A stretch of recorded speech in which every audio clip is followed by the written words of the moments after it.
The cold morning air bit through Dr. David Kim's jacket as he walked toward the old mining section of New Geneva Colony. He wasn't supposed to be here. The area had been closed for months after the accident, but strange energy readings on his scanner had drawn him to investigate. As the colony's head scientist studying alien life forms, David couldn't ignore unusual signals. The abandoned buildings stood like silent giants against the purple sky. The moons hung low on the horizon, casting eerie shadows across the empty streets. David checked his scanner again. The readings were getting stronger. Whatever was causing them had to be close. He turned a corner and froze. There, huddled behind a pile of old mining equipment, was a figure unlike anything he'd seen before. The being had pale blue skin that seemed to shimmer in the moonlight with intricate silver patterns running along her arms and face. She was clearly not human, but there was something familiar about her posture, the way she held her head, the shape of her hands. As David stepped closer, he realized she wasn't alone. 3 smaller figures pressed against her sides, their faces buried in her clothing. Children. The woman's large, dark eyes met his, and he saw something that made his heart skip, pure terror. "Please," she whispered in broken English, her voice carrying a musical quality that was both beautiful and heartbreaking. "Please don't tell them we're here." David slowly raised his hands, showing he meant no harm. "I won't hurt you," he said softly. "My name is David. Are you okay? Are the children hurt?" The woman's eyes filled with tears, but she didn't move away. We have nowhere to go," she said, her words careful and slow. "My husband, he died in the mines. The colony says we must leave, but we have no money, no ship, nowhere to go." David knelt down to be at eye level with the children. The oldest looked about 12, with the same shimmering skin as her mother. The middle child appeared to be a boy, maybe 8 years old, while the youngest was a girl who couldn't be more than 6. All 3 were painfully thin, their clothes dirty and torn. "When did you last eat?" David asked, though he already knew the answer from their hollow cheeks and tired eyes. 2 days. The woman replied, her voice barely a whisper. "Maybe 3. Time is hard to remember when you're hungry." David felt anger rising in his chest, not at this family, but at the system that had left them to starve. He knew the colony's rules. Non-citizens couldn't work, couldn't receive help, couldn't even stay without proper documentation. But looking at these children, those rules seemed cruel and heartless. "What's your name?" he asked the woman. "Sarah," she replied, then gestured to her children. "This is Luna, my oldest. This is Kai, my son. And this little one is Nova." Each child looked up as their name was spoken, their eyes reflecting the same fear and hope as their mother's. David made a decision that would change everything. "Come with me," he said, standing up. "I have food at my lab. You can rest there while we figure out what to do." Sarah's eyes widened. "You would help us. But why? We are nothing to you. Just aliens without papers. You're not nothing." David said firmly, "You're a mother trying to protect her children. That's everything." The walk to David's research facility took 20 minutes. Sarah and her children stayed close to the shadows, jumping at every sound. David's lab was located in a quiet part of the colony, away from the main residential areas. It was perfect for hiding someone who wasn't supposed to be there. Once inside, David quickly prepared a simple meal. Nothing fancy, just soup and bread. But the family ate like they hadn't seen food in weeks, which, David realized, they probably hadn't as the children ate. David noticed how Zara watched his every move. There was intelligence in her eyes, and something else, a kind of awareness that made him feel like she could see right through him. "You study our kind," she said suddenly. It wasn't a question. David nodded. "I study all kinds of alien life. I try to understand how different species can live together peacefully." "And do you think we can?" Zara asked. "Live together peacefully? I hope so," David replied honestly. "But it requires people to see past their differences, to care about each other as living beings rather than just as aliens or humans." Zara was quiet for a long moment. Then she did something that shocked David to his core. She dropped to her knees in front of him, her hands clasped together. "I have a request," she said, her voice shaking. "I know it sounds crazy, but I have watched you for weeks. I have seen how you treat others, how you help even when you don't have to. I know. You are a good man." David felt uncomfortable with her kneeling position. "Please, get up." "You don't need to know," Zara interrupted. "Please listen. My children and I, we will die if we're sent back to our world. There is war there, no food, no safety. But here, we cannot stay without papers. There's only one way." She took a deep breath, her hands trembling.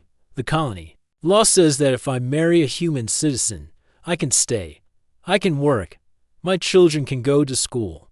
I am asking you, no, I am begging you, please marry me." David felt like the ground had shifted beneath his feet. "Zara, I can't.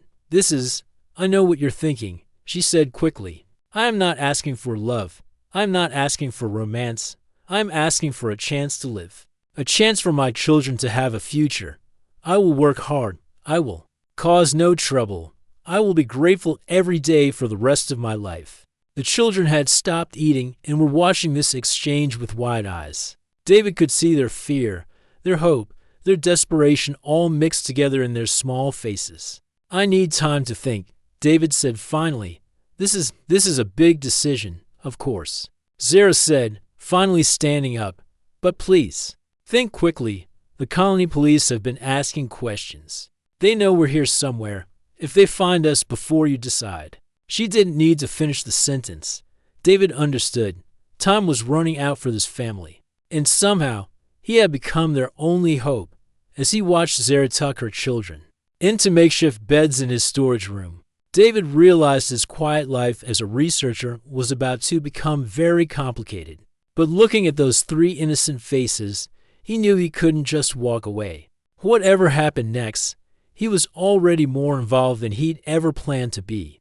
The question was, could he really go through with what Zara was asking? Could he marry a stranger to save her family? And what would happen to all of them if he said no? 3 days had passed since Zara's shocking proposal, and David still hadn't given her an answer. He watched as she tried to make herself useful around his lab, cleaning equipment and organizing files with careful precision. Her children stayed quiet, playing simple games with scraps of paper and speaking in hushed whispers in their native language. David couldn't concentrate on his work every time he looked up. He saw Zara's hopeful eyes watching him, waiting for his decision. The weight of their situation pressed down on him like a heavy stone. "Tell me about your husband," David said one evening as they shared another simple meal. He'd been bringing extra food from the colony cafeteria, claiming he was working late shifts. Zara's face softened, and for the first time since he met her, she smiled. His name was Jorn. He was, how do you say, an engineer. He built things, fixed things. Very smart, very kind. "How did you meet?" David asked, genuinely curious. "At university." Zara replied, her eyes distant with memory. "I was studying to be an engineer too. My people, we are good with machines, with understanding how things work. Jorn and I, we built our first project together, a water purification system for poor villages." Luna, her oldest daughter, looked up from her quiet game. "Papa always said machines have feelings too," she said in careful English. He said, "You have to listen to them." David smiled at the girl. "That sounds like something a good engineer would say. Do you want to be an engineer like your parents?" Luna nodded eagerly. "Mama has been teaching me. Look." She pulled out a small device made from spare parts she'd found in the lab. When she pressed a button, it projected a tiny hologram of a flower. "That's incredible," David said, examining the device. "How did you make this?" "Mama showed me how to connect the power cells to the light projector," Luna explained proudly. "It was broken, but we fixed it." David looked at Zara with new respect. "You did this with spare parts?" Zara nodded. "Your technology is different from ours, but the basic principles are the same. Energy flows. Circuits connect, signals transmit. It's like music. Everything has a rhythm." Over the following week, David began to see just how brilliant Zara truly was. She helped him solve a problem with his research equipment that had been frustrating him for months. Her unique perspective and advanced understanding of energy systems made his work easier and more efficient. Your people, David said one afternoon as they worked side by side. What are they like? Your planet, your culture. Zara's expression grew sad. We were peaceful people. We loved learning, creating, building things that helped others. Our cities were beautiful, tall spires that glowed with natural light, gardens that floated in the air, music that played from the wind itself. What happened? David asked gently. War, Zara said simply. Another species wanted our technology, our resources. They said we were too weak to defend ourselves, that we didn't deserve what we had. The fighting lasted for years. So many died. Kai, her young son, looked up from where he was playing with Nova. The bad people made loud noises that hurt our ears. He said quietly, Mama and Papa said we had to leave, find a safe place. We came here because we heard humans were fair, that they helped refugees. Zara continued. Joran got a job in the mines right away. He was so happy to be working again, to be providing for his family. What happened to him? David asked, though he wasn't sure he wanted to know. Zara's silver patterns dimmed noticeably. There was an accident, a tunnel collapse. Joran and 3 human miners were trapped inside. The rescue team could only save 3 people before the tunnel became too dangerous. David felt his stomach drop. And Joran? He made sure the humans got out first, Luna said proudly, though tears were forming in her eyes. The other miners told us. Papa pushed them towards safety even though he could have saved himself. David sat in stunned silence. Joran had died saving human lives, and now his family was being treated like unwanted criminals. That's why I chose you, Zara said softly, and David noticed something strange. It was like she had heard his thoughts. I can sense things about people, their feelings, their true nature. I watched you for weeks before I approached you. You have the same kindness that Joran had. You could read minds? David asked, fascinated rather than alarmed. Not exactly, Zara explained. It's more like feeling emotions. I can tell when someone is angry, scared, happy, or lying. It's how my people survived for so long. We could sense danger, sense friends from enemies. What do you sense from me? David asked. Zara studied his face carefully. Confusion, fear about making the wrong choice, but also kindness, a desire to help even when it's difficult, and loneliness. You've been alone for a long time. David felt exposed, like she had looked directly into his soul. My wife died 2 years ago, he admitted. Cancer. I came to this colony to start over, to focus on my work instead of my grief. I'm sorry. Zara said sincerely.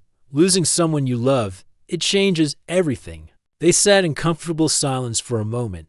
To people who understood loss in ways they wished they didn't, the colony administrator came by. My lab today, David said finally. Director Harrison. He was asking questions about my recent supply requests, wondering why I've been ordering extra food. Zara's patterns flickered with worry. He suspects something, maybe. He also mentioned that colony security has been doing sweeps of the abandoned areas, looking for unauthorized residents. The fear returned to Zara's eyes immediately. How long do we have? I don't know, David admitted. Maybe days, maybe hours. Nova, the youngest, had been listening quietly. She walked over to David and tugged on his sleeve. When he looked down, she held up a small drawing she'd made, stick figures of him, Zara, and all 3 children holding hands under a smiling sun. You're our friend, she said in her tiny voice. Friends help friends. David looked at the drawing, then at this remarkable family that had stumbled into his life. Zara wasn't asking him to fall in love with her. She was asking him to give her family a chance at life, at safety, at hope. Okay, he said quietly. I'll do it. Zara's eyes filled with tears of relief. You mean it? You'll really help us? Yes. David said more firmly.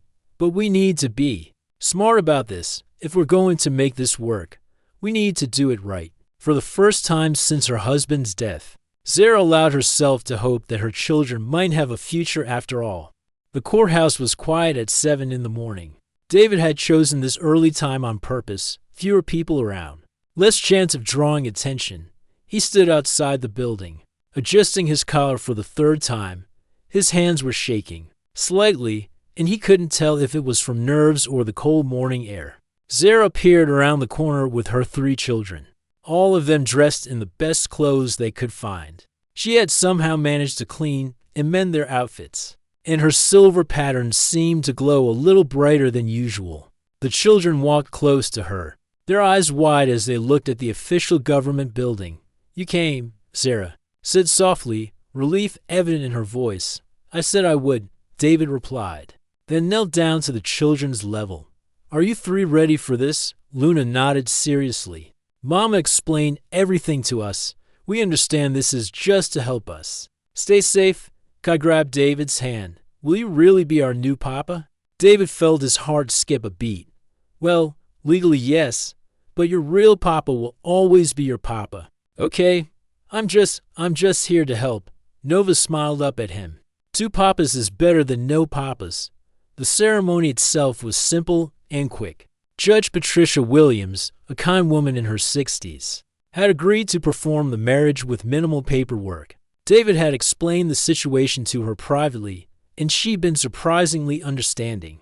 "Do you, David Kim, take Zara as your wife, to honor and protect her and her family?" Judge Williams asked. David looked at Zara, who was watching him with those knowing eyes. "I do."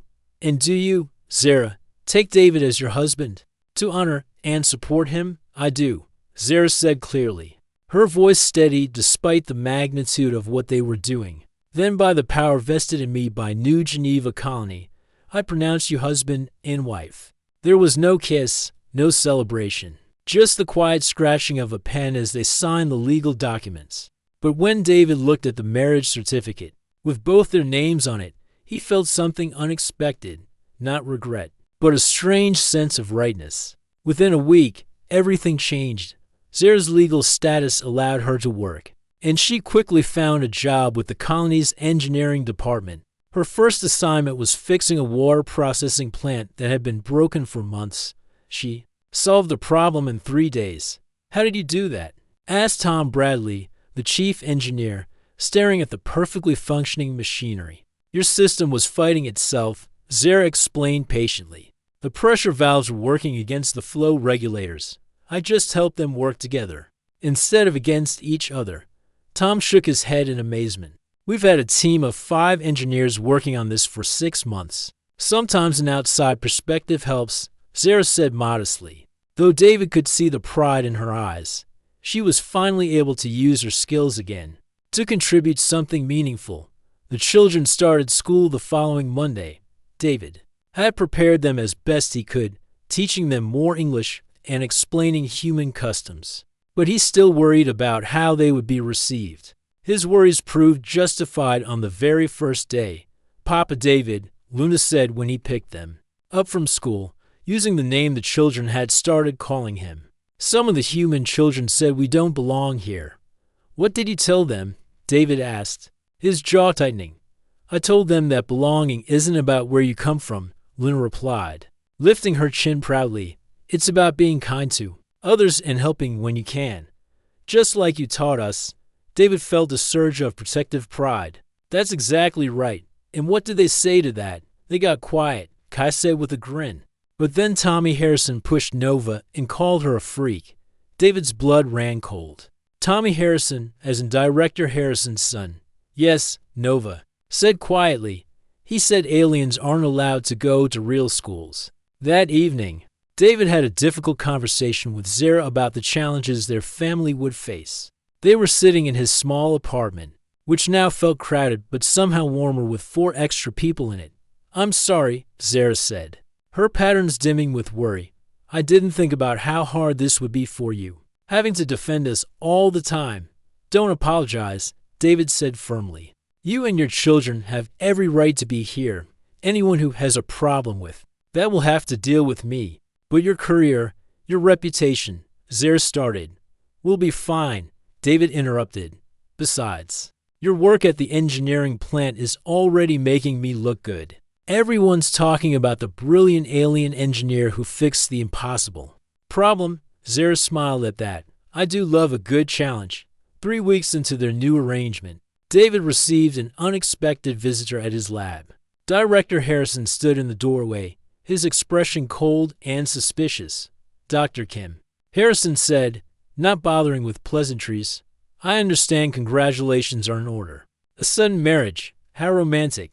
David kept his voice steady. Thank you, Director. Zara and I are very happy.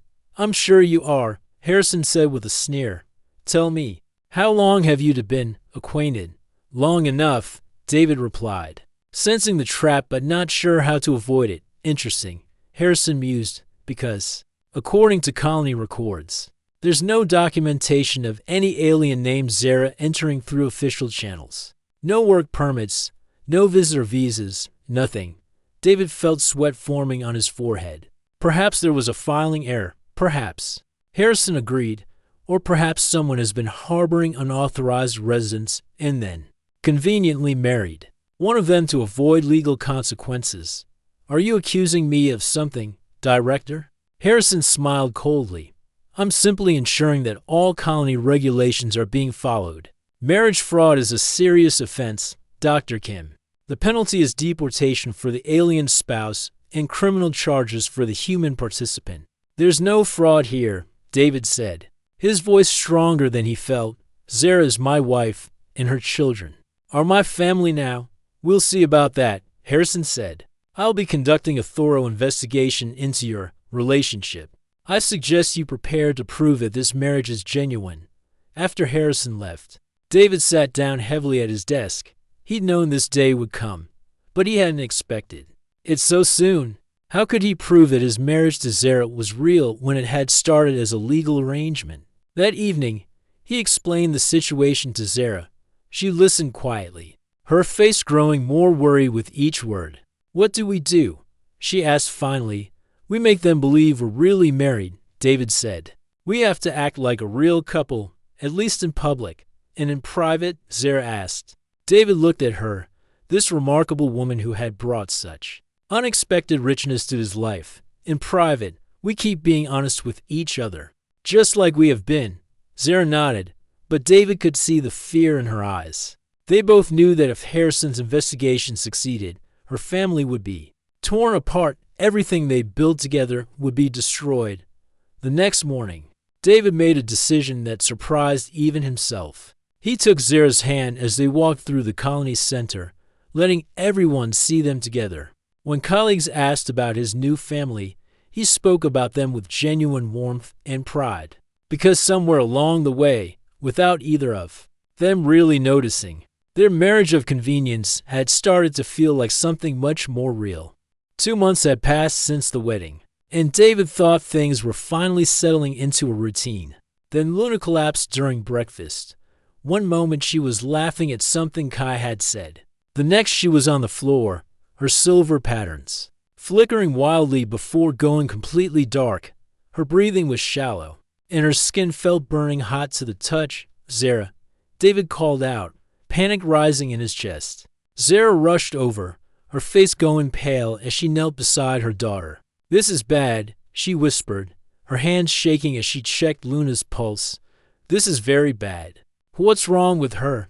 David asked, already reaching for his communication device to call the medical center. Wait, Zara said, grabbing his arm. Human doctors won't understand. This is silver fade, a condition that affects our people when we're under too much stress. If it's not treated properly, she didn't finish the sentence, but David understood. Luna could die. Then we treat it properly, David said. Firmly, tell me what you need. For the next 3 days, David barely left Luna's side. Zara explained that silver fade happened when their natural energy patterns became disrupted, usually by emotional trauma or extreme stress. Luna's body was essentially fighting itself, her alien biology reacting to the constant pressure of trying to fit into human society. She's been pretending to be okay, Zara said as they watched Luna sleep fitfully. She didn't want to worry us, so she kept all her fears and stress locked inside. But our people were not meant to hide our emotions. It makes us sick. David felt guilty. He'd been so focused on making sure the family looked normal to the outside world that he hadn't noticed Luna was suffering. What can we do? There's a treatment, Zara said, but it requires both human medicine and traditional healing from my people. I need to sing to her to help her energy patterns realign. But I also need human antibiotics to fight the fever. Then that's what we'll do, David said without hesitation. Getting the antibiotics proved harder than expected. The colony's medical center wanted to examine Luna themselves, but Zara insisted that human doctors touching her while she was in this state could make things worse. David had to use his scientific credentials to convince Dr. Riley Chen to give him the medicine. Without a full examination, this is highly irregular, Dr. Chen said, handing over the antibiotics. If something happens to that child, nothing will happen to her, David said with a confidence he didn't entirely feel. I take full responsibility.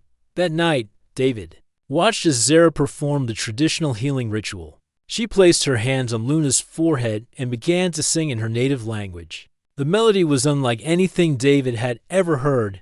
It seemed to flow through the air, like liquid light, beautiful and otherworldly. As Zara sang, her own silver patterns began to glow brighter. Luna's patterns, which had been dark for days, started to flicker weakly. Slowly, gradually, they began to pulse in rhythm with her mother's song. It's working, David whispered, afraid to speak too loudly and break the spell. But their relief was short-lived. The next morning, Director Harrison arrived at their apartment with 2 security officers and a stack of official documents. Dr. Kim, Harrison said with a cold smile, I have a warrant to search these premises and interview all residents about the legitimacy of your marriage. David stepped protectively in front of the bedroom where Luna was recovering. My daughter is seriously ill. This is not the time for your daughter. Harrison interrupted. How interesting. You've only been married for 2 months, and already you're claiming parental rights over alien children? They're my family. David said simply, we'll see about that. Harrison replied, officers, begin the search. What followed was one of the most humiliating experiences of David's life. The security officers went through every room, every closet, every personal belonging. They questioned Kai and Nova about their living arrangements, asking if David and Zara slept in the same bed, if they acted like a real married couple. He reads us stories before bed, Nova said innocently, and he helps with my homework. Mama says that's what good papas do. But is he your real papa? One of the officers asked. He's real, Nova replied, confused by the question. He's standing right there. Through it all, Zara sat beside Luna's bed, holding her daughter's hand and singing softly. Her patterns were dim with stress, but she never stopped the healing song. This is ridiculous, David finally said. My wife is trying to help our daughter recover from a serious illness, and you're treating us like criminals? Are you criminals? Harrison asked pointedly, because my investigation has turned up some interesting facts. No record of a courtship, no photos together before the wedding, no evidence of a romantic relationship at all. Some people are private about their relationships, David said. And some people commit marriage fraud, Harrison countered. I have testimony from several witnesses who say you were seen harboring unauthorized aliens before this convenient marriage took place. David felt his heart sink. Someone had been watching them, probably from the very beginning. I'm giving you 1 week, Harrison continued. 1 week to prove that this marriage is genuine. If you can't, the alien woman and her children will be deported, and you'll face criminal charges. After they left, David sat down heavily on the couch. Zara emerged from the bedroom, looking exhausted but relieved. Luna's fever broke, she said. She's going to be okay. That's wonderful, David said, though his voice was flat with worry. What's wrong? Zara asked. Then her expression changed as she read his emotions. Oh, the investigation. They want proof that we're really married, David said. Real proof, not just legal documents. Zara sat down beside him. What kind of proof? The kind that shows we love each other, David replied. Photos, love letters, witnesses to our relationship, Things we don't have because our marriage was never about love. They sat in silence for a moment, both understanding the impossible situation they were in. How could they prove feelings that had never existed? David, Zara said quietly, there's something I need to tell you. What is it? My ability to sense emotions, she said, not meeting his eyes. It's stronger than I told you. I can feel what you feel, sometimes even before you realize it yourself. David felt exposed again, like she could see into his very soul. What do you sense from me? At first, it was just kindness and loneliness, Zara said softly. But lately it's been different, warmer, protective, like how Jordan used to feel about me and the children. David's heart started beating faster. Zara, I know this started as just a legal arrangement, she continued, but somewhere along the way, you started to really care about us, not just as people you were helping, but as your actual family. David looked at her, this remarkable woman who had brought so much unexpected joy into his life. Is that what you sense from me? Yes, Zara said, finally meeting his eyes. And I need you to know that I feel the same way about you. Before David could respond, Luna's weak voice called from the bedroom, Mama, Papa David, are you there? They both rushed to her side. Luna was sitting up in bed, her silver patterns glowing softly but steadily. She looked tired but alert. I'm sorry I got sick, she said. I tried to be strong like Papa Jordan would have wanted. You are strong, David said, taking her hand, the strongest person I know. But even strong people need help sometimes. Luna smiled at him. Are you really going to stay with us forever? David looked at Zara, then back at Luna. Yes, he said. And for the first time, he meant it completely. I'm going to stay with you forever. As he said those words, David realized something important. Harrison's investigation didn't matter anymore. Whether or not they could prove their marriage was real, David knew the truth. Somewhere along the way, this family had become his family, and he would do anything to protect them. The week that Director Harrison had given them was almost over, and David still had no idea how to prove their marriage was real. He sat at his kitchen table, staring at a blank piece of paper where he was supposed to be writing a statement about his relationship with Zara. Papa David, Nova said, climbing onto his lap. Why do you look so sad? David hugged her close. I'm just worried about some grown-up stuff. Nothing for you to worry about. Is it about the mean man who came to our house? She asked. Before David could answer, there was a knock at the door. His heart sank, thinking it might be Harrison again. But when he opened it, he found Dr. Riley Chen from the medical center, along with Tom Bradley from the engineering department. David, Dr. Chen said, we heard about the investigation. We wanted to talk to you. About what? David asked, stepping aside to let them in. About how wrong this whole thing is. Tom said firmly, we've been watching you and your family for weeks now. Anyone with eyes can see that you care about each other. Dr. Chen nodded. The way you took care of Luna during her illness, the way Zara looks at you, the way those children trust you completely, that's not something you can fake. We're not the only ones who think so. Tom added, half the colony has come forward to speak on your behalf. David felt a surge of hope. Really, said a voice from behind them.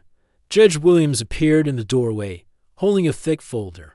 May I come in? Of course, David said, confused but grateful. Judge Williams sat down at the kitchen table and opened her folder.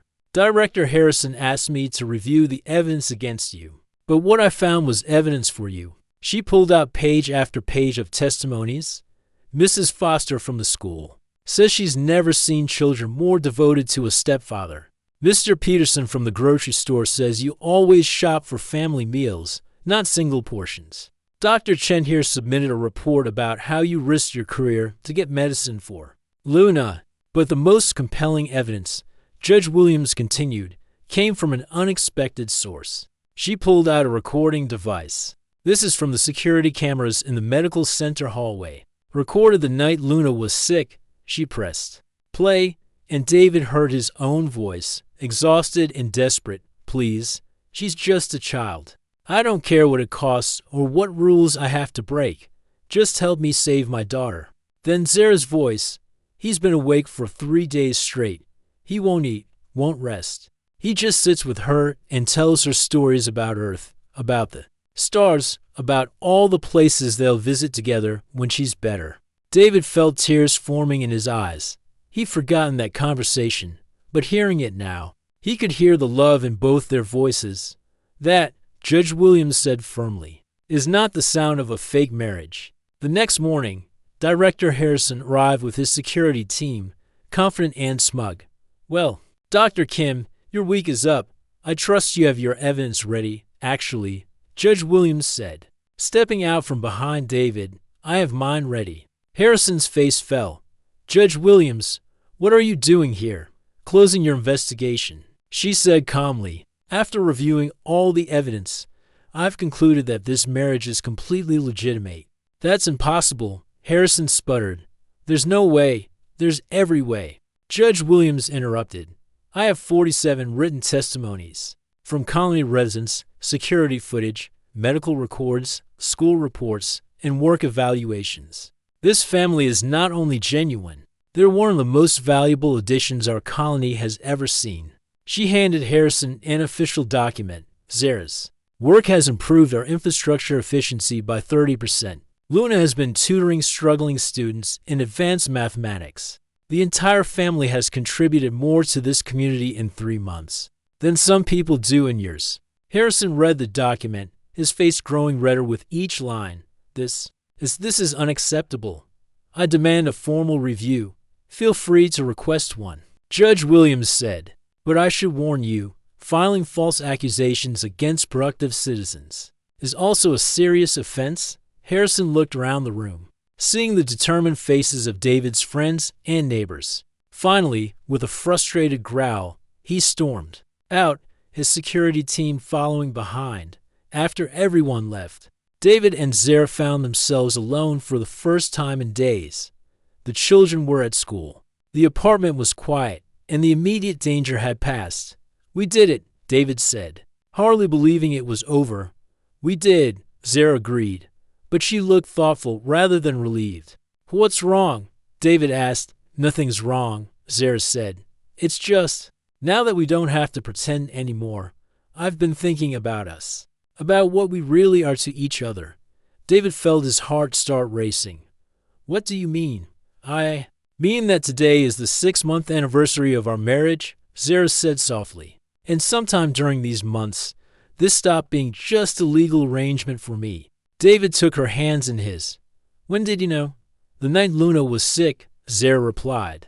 I watched you sing lullabies to her in broken words from our language. Words you learned just to comfort her. That's when I knew you weren't just helping us anymore. You were loving us. And when did you start loving me back? David asked, his voice barely a whisper. I think I started the day we met, Zara said honestly. But I was too scared to admit it, even to myself. I thought if I let myself feel too much, it might somehow hurt my children or dishonor Jordan's memory. And now I think Jordan would want me to be happy, Zara said, her patterns glowing softly. And you make me happy, David. You make all of us happy. David leaned forward and gently touched his forehead to hers, a gesture he learned was meaningful in her culture. I love you, Zara. I love you and Luna and Kai and Nova. You're my family, and I want to be yours. We already are your family, Zara said, smiling through her tears.